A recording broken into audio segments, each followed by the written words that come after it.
한국직업방송과 연합뉴스TV가 함께 만드는 취업 전문 뉴스 투데이 고용플러스입니다. 수습사원으로 입사한 워킹맘이 육아를 이유로 휴일 근무 등을 거부하자 회사가 정식 사원으로 채용하지 않은 것을 두고 법원이 엇갈린 판단을 내놨습니다. 1심 재판부는 회사 조치가 부당하다고 봤지만 2심 재판부 판단은 달랐습니다. 김수강 기자입니다. 만 1살과 6살의 두 자녀를 둔 A씨는 2017년 고속도로 영업소의 서무주임으로 수습 채용됐습니다. 당초 A씨는 오전 9시부터 오후 6시까지 근무하고 주휴일과 노동절에 쉬는 조건으로 근로계약을 맺었지만 석가탄신일과 어린이날 등 다른 공휴일에도 출근하지 않았습니다. A씨의 공휴일 결근이 불거지자 회사는 아침 7시 출근인 초번 근무 때 자녀 등원을 위해 허용하던 외출 편의를 불허했고 이후 A씨는 아예 초번 근무도 수행하지 않았습니다. 이에 영업소 관리업체 B사는 A씨가 3개월간 5차례 무단 결근했다는 이유 등을 들어 A씨를 해고했고 중앙노동위가 이를 부당해고라고 판단하자 소송을 제기했습니다. 1심은 회사 조치가 부당하다고 봤습니다. 재판부는 회사가 일과 가정의 양립을 위한 배려나 노력을 하지 않았다며 자녀 양육권이 헌법상 기본권으로 판시된 만큼 회사가 먼저 A씨의 사정을 헤아려야 했다고 판단했습니다. 하지만 2심 재판부 판단은 달랐습니다. 재판부는 A씨가 공휴일 근무가 불가능한 사정을 설명하거나 결근 대신 연차 휴가 사용 등을 요청했다고 볼 만한 자료가 없다는 점에 주목했습니다. 이어 회사가 먼저 사정을 파악하고 해결할 것을 기대하지 말고 A씨가 나서 양해를 구해야 했다며 1심 결정을 뒤집었습니다. 연합뉴스TV 김수강입니다. 이른바 나홀로 사장님이 급증한 반면 직원을 둔 자영업자는 외환 위기 이후 가장 많이 줄어든 것으로 나타났습니다. 또 일할 능력은 있지만 뜻이 없어 그냥 쉬었다는 사람은 역대 최대치였습니다. 부진한 경기 속 우리 일자리 사정을 보여주는 지표라는 해석입니다. 이승국 기자입니다. 8월 기준 자영업자와 무급 가족 종사자를 합한 비임금 근로자는 679만 9천 명, 1년 전보다 6만 2천 명 줄었습니다. 이 중 종업원이 있는 자영업자 수는 11만 6천 명, 7% 감소했습니다. 외환위기 발생 이듬해인 1998년 이후 8월 기준으로는 최대 감소폭입니다. 반면 직원 없는 나홀로 사장님은 지난해에 비해 10만 명 가까이 늘어 2000년 이후 같은 달 기준 증가폭이 가장 컸습니다. 1인 자영업자가 12만 명 넘게 줄고 직원을 둔 자영업자는 7만 명 넘게 늘었던 지난해와는 정반대입니다. 경기 둔화 여파를 고스란히 반영한 것이라는 분석이 나옵니다. 자영업이라는 게 이제 그동안 굉장히 많이 늘었기 때문에 이런 좀 경기 하강기에는 구조조정이 되는 그런 일이 많이 있습니다. 경기적인 요인, 구조적인 요인 이런 것들이 다 복합적으로 작용하지 않았나 싶습니다. 그렇다 보니 자영업 비중이 큰 도소매업과 제조업에서 자영업과 무급 가족 종사자 등 비임금 근로자는 각각 5만 5천 명, 2만 9천 명 줄었습니다. 한편 비경제 활동 인구 중 일할 능력은 있지만 취업 의사가 없어 쉬고 있다고 답한 인구는 35만 명 증가한 217만 3천 명으로 2003년 통계 작성 이래 가장 많았습니다. 60세 이상의 비중은 감소한 반면 20대와 30대 비중이 늘었는데 이 중 상당수는 눈높이에 맞는 일자리를 찾지 못한 탓으로 풀이됩니다. 연합뉴스TV 이승국입니다. 경기 둔화로 지난해 국내 기업들의 성장세와 수익성이 모두 악화한 것으로 나타났습니다. 한국은행의 2018년 기업 경영 분석에 따르면 조사 대상 기업 69만여 곳의 지난해 매출 증가율은 4%로 재작년 9.2%의 절반에도 미치지 못했습니다. 영업이익률도 5.6%로 역대 최고치였던 재작년보다 0.5%포인트 내려갔습니다. 매출 증가 둔화와 영업이익 악화로 이자 비용이 있는 36만여 개 기업 중 영업이익으로 이자 등 금융비용을 감당하지 못하는 기업의 비율이 35.2%로 재작년보다 2.9%포인트 증가했습니다. 국내 500대 기업 대표 이사 가운데 전문 경영인 비중이 꾸준히 늘면서 10명 중 8명에 이르는 것으로 나타났습니다. 기업 평가 사이트 CEO 스코어가 국내 500대 기업 대표이사 660명을 조사한 결과 전문 경영인은 82.7%를 차지하는 것으로 집계됐습니다. 이 중 여성 CEO는 박정림 KB증권 대표, 이정혜 코카콜라 음료 대표 등을 비롯해 6명뿐이었습니다. 최훈식 이랜드월드 대표와 이정헌 넥슨코리아 대표가 40세로 최연소 타이틀에 올랐고 이세중 부영주택 대표가 84세로 유일한 80대 전문 경영인 CEO였습니다. 세계 최대 자유무역협정인 영내 포괄적 경제 동반자 협정 RCEP 타결은 수출 부진으로 어려움을 겪는 우리 기업들의 새로운 기회가 될 전망입니다. 하지만 농업계는 농산물 수입 증가에 따른 피해가 우려된다고 반발합니다. 김지수 기자입니다. 이번에 타결된 RCEP이 발효되면 한국, 중국, 일본, 아세안 10개국 등 총 15개 국가가 하나의 경제 공동체로 묶이게 됩니다. 미중 무역 갈등 등에 따른 세계 경제 둔화로 수출 부진에 시달리는 우리 기업들에는 반가운 소식입니다. 관세 장벽이 낮아져 RCEP 국가들에 대한 수출이 전기, 전자, 자동차 등 제조업을 중심으로 늘어날 것으로 기대되기 때문입니다. 특히 나라마다 다른 원산지 규정을 통일해 아세안과 중국 등지에 생산 거점을 두고 있는 우리 기업들은 교역 비용 절감 효과를 얻게 됐습니다. 한류 콘텐츠 수출이 활발한 아세안 국가들을 대상으로 저작권, 상표 등 지식재산권 전반의 보호 규범도 마련했습니다. 전자상거래 챕터를 새로 도입함으로써 최근 고성장세를 기록 중인 아세안 전자상거래 시장의 진출 기반을 확고히 하겠습니다. 하지만 농산물 분야는 취약한 상황입니다. 우리나라는 2015년 기준 RCEP 국가들과의 농산물 교역에서 30억 달러 넘는 적자를 냈습니다. 농산물 관세가 인하되면 보리, 율무, 배추, 당근 등 곡물과 채소류의 수입이 더 늘어날 것이란 분석이 나옵니다. 국내 농업계가 반발하는 이유입니다. 한국농업경영인중앙연합회는 정부가 농업을 홀대하고 있다며 다음 주에 전국 농민 총궐기 대회를 열 방침입니다. 인도의 RCEP 불참도 풀어야 할 숙제입니다. 인도와의 시장 개방을 더 이상 이끌어내지 못한 데 대해서는 아쉬움이 있고요. 농산물 수입이 늘어날 가능성은 커졌다라는 점에서 약간 우려스러운 부분도. 정부는 내년으로 예정된 최종 서명 때까지 관련 업계의 의견을 수렴해 시장 개방 수준 등 남은 협상에 반영하겠다고 밝혔습니다. 연합뉴스TV 김지수입니다. 검찰이 차량 호출 서비스 타다를 불법이라고 보고 기소한 데 이어 유사업체에 대한 수사에도 들어갔습니다. 경찰이 수사 중인데 타다와 마찬가지로 기소될 가능성이 높다는 관측이 나옵니다. 박수주 기자입니다. 파파는 타다와 비슷한 렌터카 기반 승합차 호출 서비스입니다. 승객이 호출하면 차량을 연결시켜주고 신용카드로 요금을 결제하게 돼 있습니다. 누적 가입자는 약 6만 명. 서울중앙지검은 지난 8월 파파 운영사 큐브카 김보섭 대표 등 2명에 대한 고발 사건을 경찰에 보냈습니다. 혐의는 역외군수사업법 위반으로 타다와 동일합니다. 경찰은 최근까지 고발인과 김 대표 조사를 마쳤고 고발된 나머지 1명에 대한 조사를 앞두고 있습니다. 9월달, 10월달 이렇게 갔었는데요. 경찰에서는 이제 스토브 진행을 하고 있다 보니까 그거를 이제 참조하려고 하는 것 같았어요. 하지만 지난달 말 검찰은 정부와 사전 조율한 결과라 주장하며 타다를 재판에 넘겼습니다. 이에 따라 경찰도 이달 안으로 조사를 마무리한 뒤 사건을 검찰에 송치할 예정입니다. 앞서 검찰은 타다가 면허 없이 렌터카로 사실상 콜택시를 운영하며 법을 위반했다고 봤습니다. 파파 역시 타다처럼 재판에 넘겨질 가능성이 높습니다. 이 때문에 파파 측은 상생안이 올해 안에 확정돼 통과돼야 한다는 입장을 밝혔습니다. 타다에 이어 파파까지 이딴 혼란에 업계에선 정부와 국회가 제때 제 역할을 하지 못했다는 비판이 커지고 있습니다. 연합뉴스TV 박수주입니다.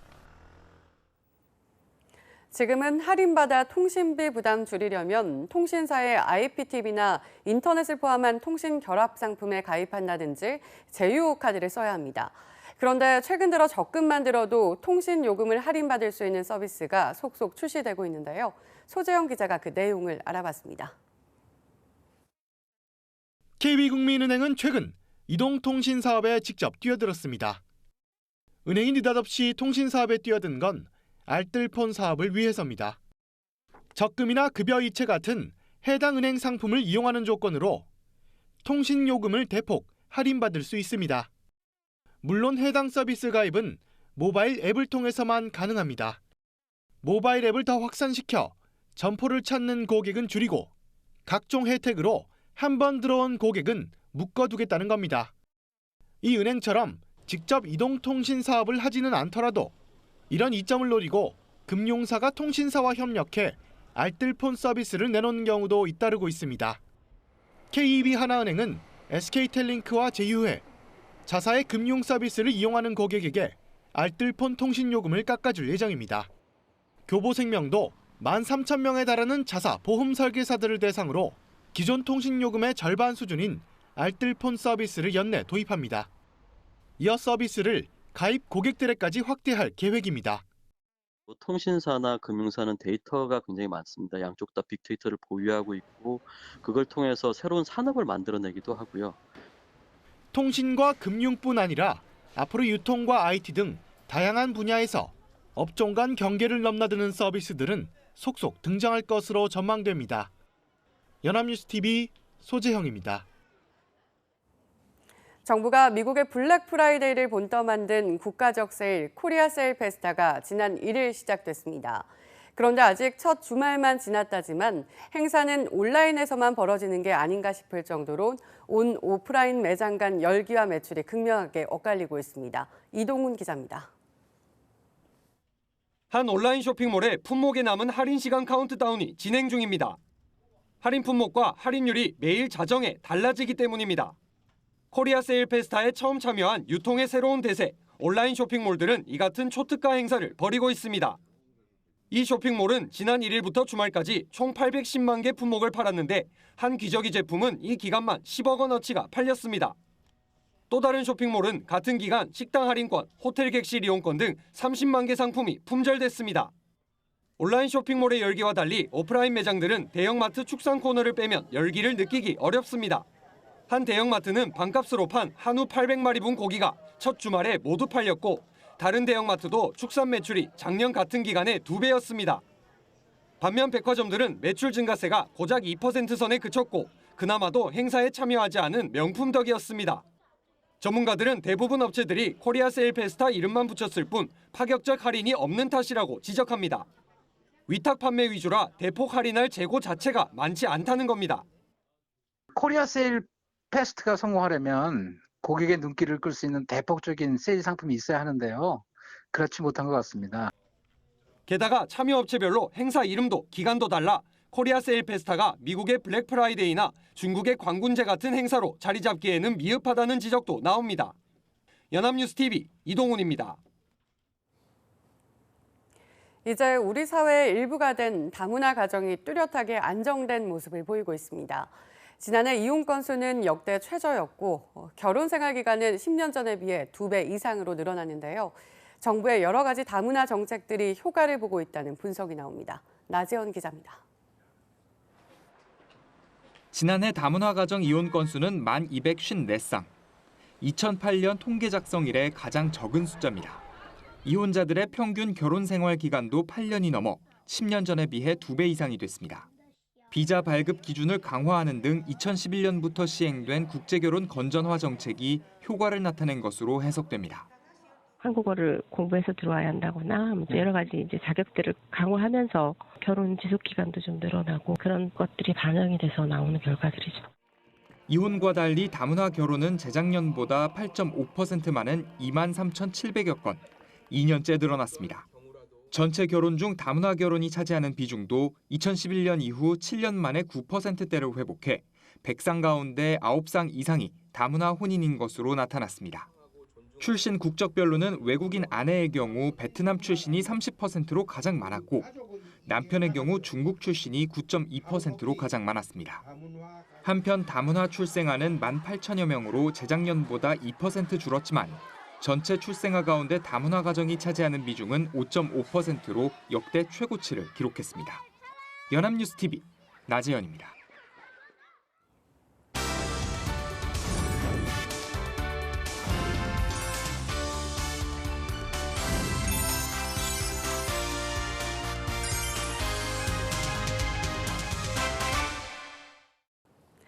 세계적으로 핫한 이슈를 키워드로 알아보는 핫키워드 시간입니다. 진수민 캐스터 안녕하세요.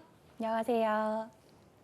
IT 기술이 발달하며 디지털 플랫폼을 매개로 한 신유형의 직업이 생겨났죠. 어플리케이션 중개 플랫폼을 기반으로 해 일을 하고 돈을 받는 사람들을 플랫폼 노동자라고 합니다. 그런데 얼마 전 이 플랫폼 노동자들의 실태가 공개됐다고 하는데요. 과연 어떤 내용인지 핫키워드에서 살펴보겠습니다. 네, 얼마 전부터 등장한 직업이죠. 불과 몇 년 사이 플랫폼 시장이 급격히 성장하며 플랫폼 노동자들도 늘고 있습니다. 그렇습니다. 대표적인 것이 대리운전이나 배달대행, 그리고 가사노동과 반려견 돌봄 같은 서비스에 종사하는 경우죠. 고용노동부와 한국노동연구원이 이러한 플랫폼 노동자들을 약 55만 명으로 추산하고 있는데요. 그런데 얼마 전 민주노총 서비스연맹이 고용노동부의 연구 용역을 통해 음식 배달 대행과 퀵서비스, 그리고 대리운전 등 3가지 분야에 종사하는 플랫폼 이동 노동자 673명의 노동 실태를 조사한 보고서를 발표했습니다. 플랫폼 이동 노동자들의 구체적인 노동 실태가 공개된 적은 처음이라서 더욱 의미 있는 조사였는데요. 조사 결과는 놀라웠습니다. 응답에 참여한 플랫폼 노동자 월 평균 총수입은 313만 3천 원이었는데 지출 비용 148만 1천 원을 제외한 순수입이 165만 2천 원에 불과했던 것이죠.